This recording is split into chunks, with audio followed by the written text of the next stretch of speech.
dia. A Política Nacional sobre Drogas foi modificada recentemente, mais precisamente no mês de abril. Por conta disso, estão sendo realizadas várias discussões para saber como adequar essas mudanças à prática que já está sendo utilizada. E uma dessas conversas acontece hoje aqui em São Luís. E é sobre isso que nós vamos conversar no programa de hoje. Quem está aqui comigo para tomar café e falar sobre tudo isso é a doutora Cristiane Lago, que é promotora de justiça e coordenadora do Centro Operacional de Direitos Humanos. Bom dia, doutora Cristiane. Bom dia, Elda. Seja bem-vinda mais uma vez. Obrigada pelo convite, é sempre muito bom estar aqui com você. Então vamos. Tiveram algumas mudanças este ano na política que já vinha sendo desenvolvida há algum tempo. Quais são os principais pontos dessa mudança?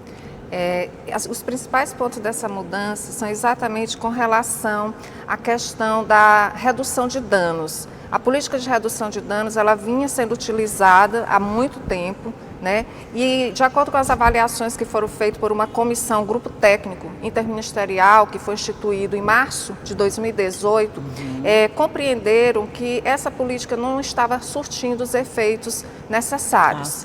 E modificaram, adotando, por exemplo, um dos pontos, né? Ao invés de redução de danos, política de redução de danos, apostar na abstinência, né? Investir na abstinência, uma forma de tratamento que existe, na verdade, uma grande polêmica, Elda, com relação a essa questão, uma grande polêmica, mas a atual política adotou a postura de se investir na abstinência das pessoas que estão fazendo o tratamento contra a dependência química. É um dos pontos. Esse seria o ponto Esse é o mais polêmico, né? Um outro ponto ponto muito polêmico também, e que tudo isso nós vamos discutir nesse diálogo republicano, que é uma roda de conversa que acontecerá às 9 horas da manhã no auditório do Centro Cultural do Ministério Público do Estado do Maranhão, lá no centro, com a presença do secretário nacional de Cuidados e Prevenção às Drogas, doutor Quirino Cordeiro, que é um médico psiquiatra, está à frente desta secretaria, e a Secretaria Nacional, ela é vinculada ao Ministério da Cidadania. É uma das secretarias que está responsável pela implementação dessa atual Política Nacional sobre Drogas, juntamente com a Secretaria Nacional de Políticas sobre Drogas, que é vinculada ao Ministério da Justiça e Segurança Pública. São essas duas secretarias, segundo a atual política, que são responsáveis por a implementação dessa política. Entendi. Essa mudança aí nesse parâmetro de investir na abstinência, em vez na redução de danos, vai causar muita, vamos dizer assim, muita diferença no tratamento, na política que está sendo desenvolvida até hoje? Sim, porque na redução de danos, para aqueles que não sabem, na verdade o governo investia, por exemplo, no fornecimento de seringas, para que as pessoas que fossem dependentes tivessem seringa para fazer o uso da droga. Era uma forma assim de evitar que eles usassem seringas, compartilhassem, aí tem as doenças decorrentes como hepatite. Então agora, na verdade, não vai mais se apoiar esse tipo de política, que é de redução de danos, e vamos optar então pela abstinência. É um dos parâmetros, nós vamos discutir mais profundamente nesse evento essa questão.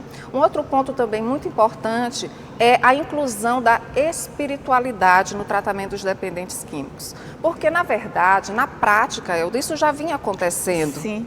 Já vinha acontecendo. As comunidades terapêuticas Exatamente, um excelente exemplo. E aí também é outra mudança importantíssima. As comunidades terapêuticas, elas foram incluídas na política nacional.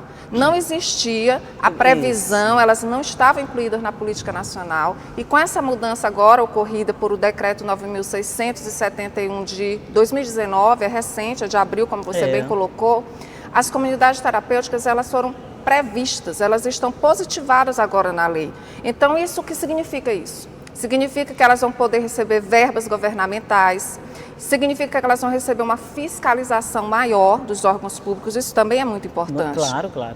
Porque... E essa era até uma reivindicação delas, né, doutora Cristiane? Esse reconhecimento desse trabalho, eu me lembro bem, conversei aqui com algumas pessoas dessas comunidades, e eles reclamavam desse não reconhecimento do trabalho que era realizado. A partir de agora, eles têm esse reconhecimento dentro dessa nova política. Exatamente, o governo federal reconhece as comunidades terapêuticas e, consequentemente, essa política é estendida para os estados, para os municípios. No evento evento de hoje, né, do dia 19, nós teremos a presença do presidente da Federação Norte e Nordeste das Comunidades Terapêuticas, o senhor Célio Barbosa. Ele vai participar dos debates, juntamente com a advogada Fernanda Fernandes, de Açailândia, que está à frente de uma comunidade terapêutica em Açailândia.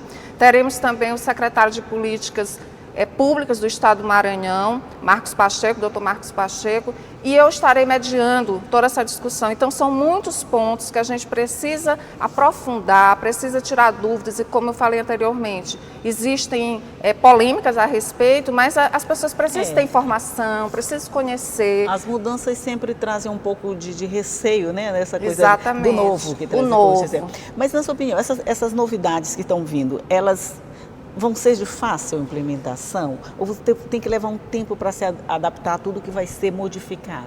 Precisamos de um tempo, com certeza. Por exemplo, em relação às comunidades terapêuticas, elas ainda teremos aí uma regulamentação a partir desse decreto. O decreto mesmo já prevê que deve sair uma regulamentação, ou seja, um documento formal, regulamentando, por exemplo, que tipo de comunidade terapêutica poderá ser compreendida como comunidade terapêutica. Nem todas. Se nós nos lembrarmos, recentemente, nós observamos muitas matérias jornalísticas, programas de televisão, mostrando que alguns locais que se dizem centro de comunidades terapêuticas, na verdade não eram centro. Eles usam o nome, a denominação, e ali não estavam, na verdade, tratando e cuidando dessas pessoas, mas maltratando, abusando. Isso aí foi motivo de escândalo em muitas matérias. Saíram muitas Mas, coisas. então, para que aconteça, essas comunidades terapêuticas que serão incluídas e poderão receber subvenções públicas, elas terão uma fiscalização do governo, vão obedecer a determinados requisitos. Então, isso vai ser muito bom,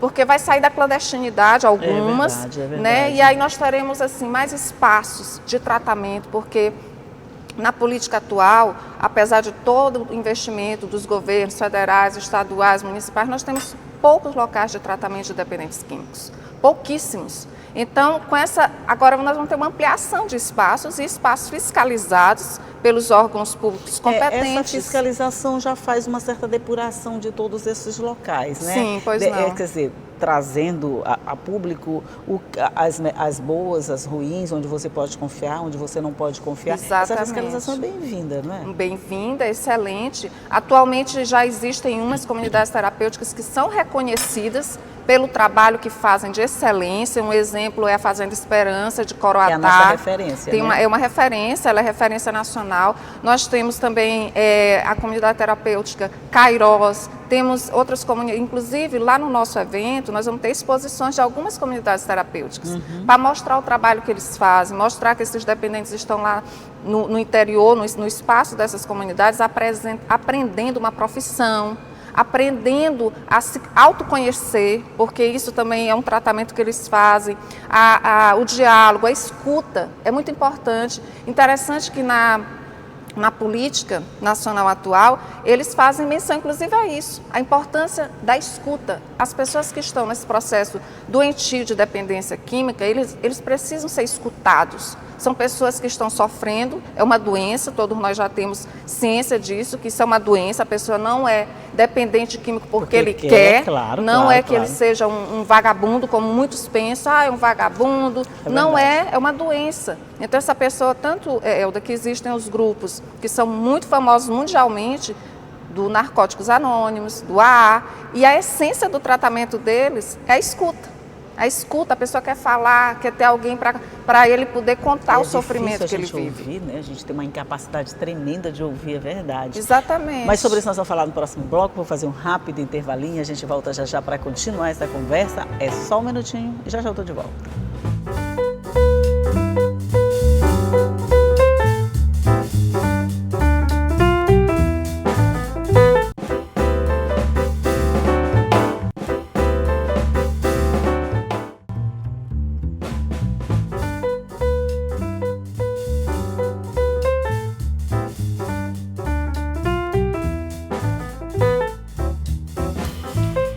Já estamos de volta para continuar falando sobre esse ciclo de debates que acontece hoje aqui em São Luís com relação à nova política sobre drogas. E a gente estava falando que um dos pontos, além dessa profissionalização, vamos dizer assim, é a questão da espiritualidade. Sim. Como é que isso entra, como é que isso vai ser tratado dentro dessa nova política, doutora Cristiane?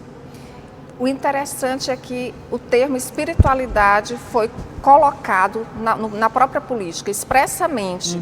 E isso é interessante porque a nossa Constituição Federal, no artigo 5º, ela já trazia, lá no artigo 5º, inciso 7º, essa previsão da assistência espiritual dentro de espaços de atendimento de internação de pessoas, por exemplo, presídios, locais de adolescentes. Certo. Então, agora, traz exatamente também para o local de internação, no caso a gente não chama internação, são acolhidos, pessoas que estão acolhidas para fazer um tratamento, os dependentes químicos. Isso vai ser muito importante, isso aí vai ao encontro do que a ciência já vem provando há muito tempo. Vários textos científicos mostram que a espiritualidade, a pessoa desenvolver a fé, né, a crença, independente de religião, não tem nada a ver com religião, não tem nada a ver com religião, nada está acima Isso. de qualquer religião, é uma questão de crença, de fé, é desenvolver o seu lado espiritual, o seu autoconhecimento, o seu conhecimento com um ser superior. Isso é muito importante no tratamento e na cura de doenças. E como a dependência química já é reconhecida como uma doença, nada mais oportuno do que a utilização da espiritualidade como uma forma de tratamento também nessas pessoas. É um trabalho que já é feito até nos presídios, né? A espiritualidade é sempre levada como uma das formas, vamos dizer, não sei se a gente pode chamar de terapia, mas de tratamento mesmo, Sim, né? de ajudar na de recuperação, de autoajuda, de né? recuperação, de que essas pessoas voltem para a sociedade melhores, né? Em condições realmente de voltarem e serem inseridas na sociedade de forma eficiente, de forma prática realmente.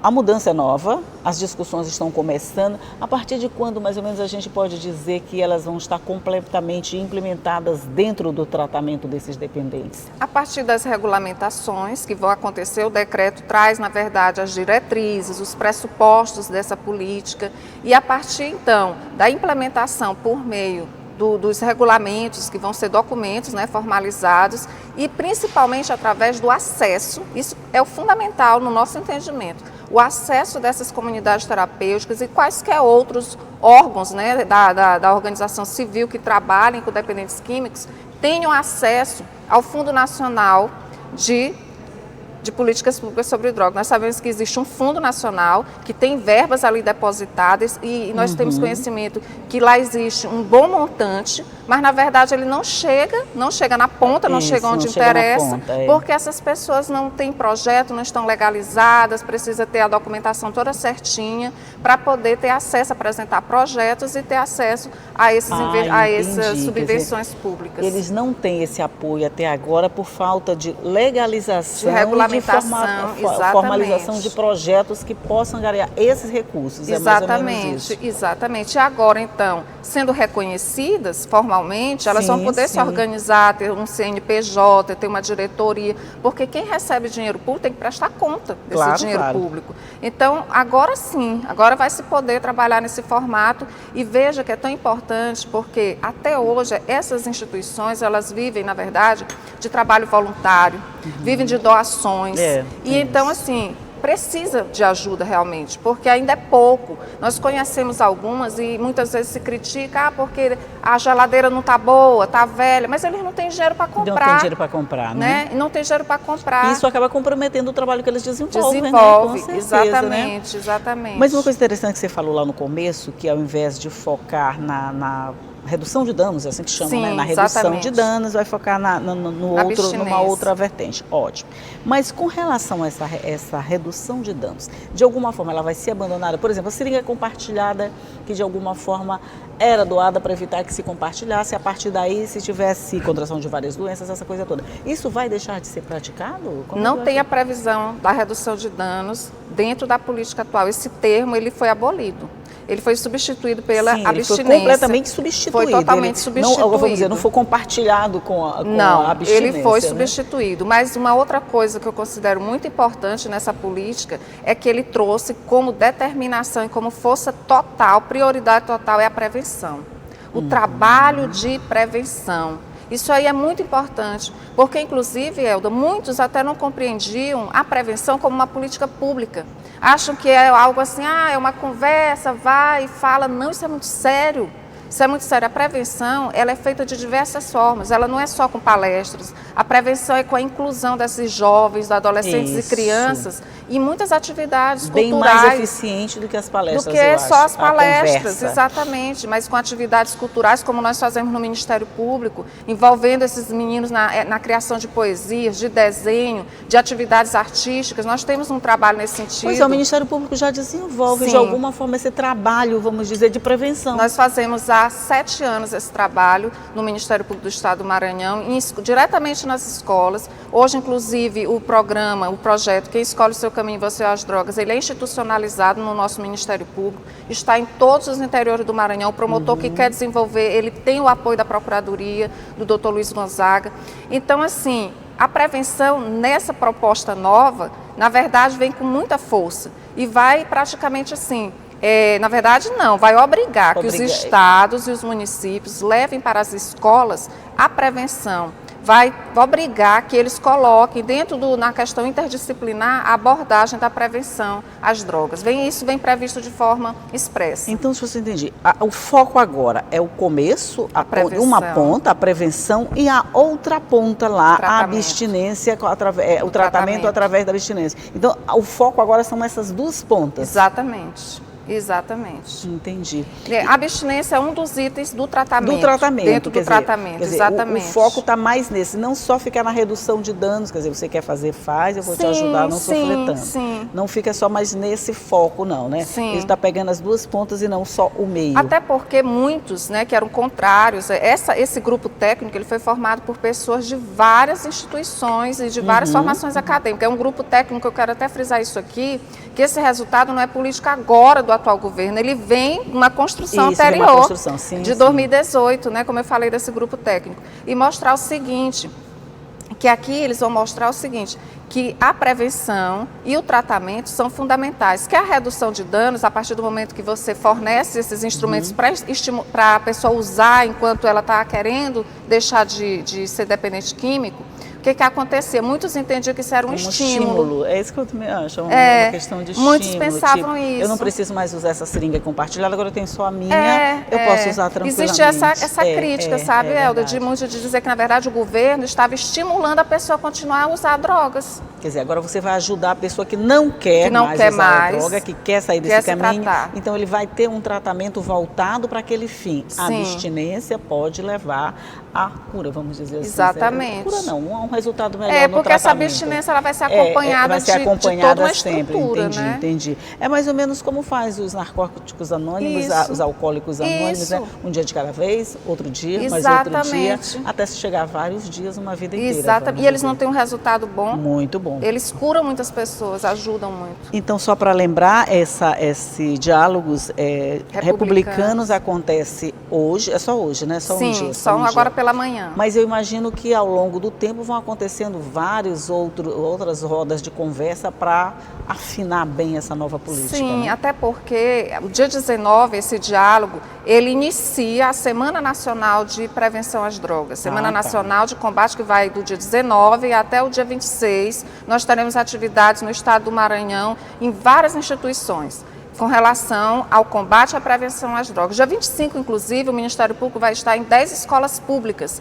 com parceiros, com palestrantes voluntários. Aí hoje, a prevenção. A prevenção. Inclusive, hoje, Elda, nós vamos fazer também a entrega dos certificados dos palestrantes voluntários, que estão nos ajudando diretamente nas escolas no trabalho de prevenção às drogas. Então, a gente tem muito ainda que falar sobre essa nova política sobre drogas e os resultados que ela pretende trazer, o que ela vai trazer, com certeza, porque é isso que a gente espera, que a gente tenha um tratamento bom e eficiente para todo mundo que precisa de ajuda para sair dessa coisa, não sei nem o nome bem que eu devo colocar, mas para essa coisa tão ruim que é a droga, que quem entra não sabe o caminho de volta, né? Não consegue achar o caminho de volta. Doutora Cristiane Lago, muito obrigada por essa conversa, parabéns por esse trabalho que você já desenvolve há muito tempo, né? Sim. E que agora está só numa nova rota, vamos dizer assim. Exatamente. Tá? Muito obrigada, bom dia. Nós que agradecemos, obrigada.